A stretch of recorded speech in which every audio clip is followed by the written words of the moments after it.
EKA tudengid käisid sel suvel Ida-Virumaal Eesti tööstusest inspiratsiooni ammutamas. Nüüd on kõik teosed siia näitusele üles saanud ja kunsti on saadetud hindama kamp 4-aastaseid. Vaatasime igasi asju. Ja mis asju sa näinud oled? Neid. Ja mis need on, kas sa tead? Ei tea. No kunst ongi vaataja silmades. Kas ise ka joonistad natukene või maalid või teed midagi? Ma oskan joonistada.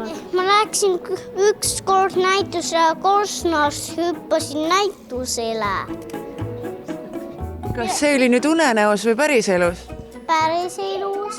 Kunstnik Lume Tuumi teos Kivist tool pakkus lastele palju huvi, kuid arvamused tooli mugavusest läksid lahku. Kividest tool tehtud. Kividest on tool tehtud? Oled sa sellistesse enne näinud? Mis sa tunned siin peal istudes? On mugav? Mul ennem oli valus. Natuke põnevust on. Natuke põnevust on? Mul oli ikka valus. Liiga valus oli istuda? Jah. Okei.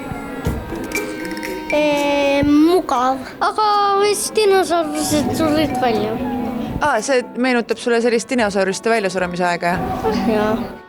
Laste jaoks meenutavad teosed ehk dinosauruste aega, aga teoste taust tõstatab küsimuse.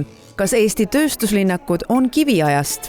Telliskivi rohelises saalis avatud näitus on Eesti Kunstiakadeemia tudengite ulatuslik väljapanek, mis võtab luubi alla tööstuse rolli ühiskonnas ja selle muutumise ajas.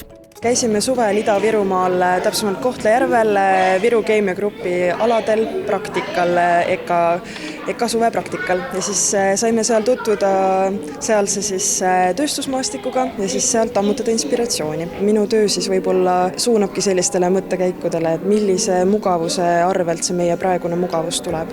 Näitusel Nähtamatud kivid noore kunstniku pilk tööstusele on väljas üle 100 teose. Maalidest ja skulptuuridest kuni video- ja helitöödeni, mis uurivad inimese, töö ja keskkonna omavahelisi seoseid.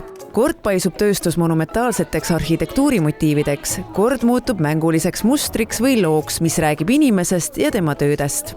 Isiklikult mind kõige rohkem inspireeris põlevkivi tööstuses seal maal käimine. Näha, kuidas nad põlevkivi kaevandavad, kuidas see tööprotsess seal toimib ja üldse see keskkond, see maalune sünksus ja need helid ja see valgus seal, et see inspireeris siis neid teoseid, mis mul hetkel siin näitusel ka on.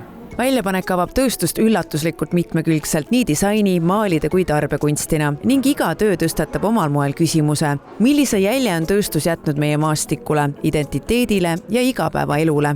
Näitus saab Telliskivi rohelises saalis näha kuni 7. detsembrini.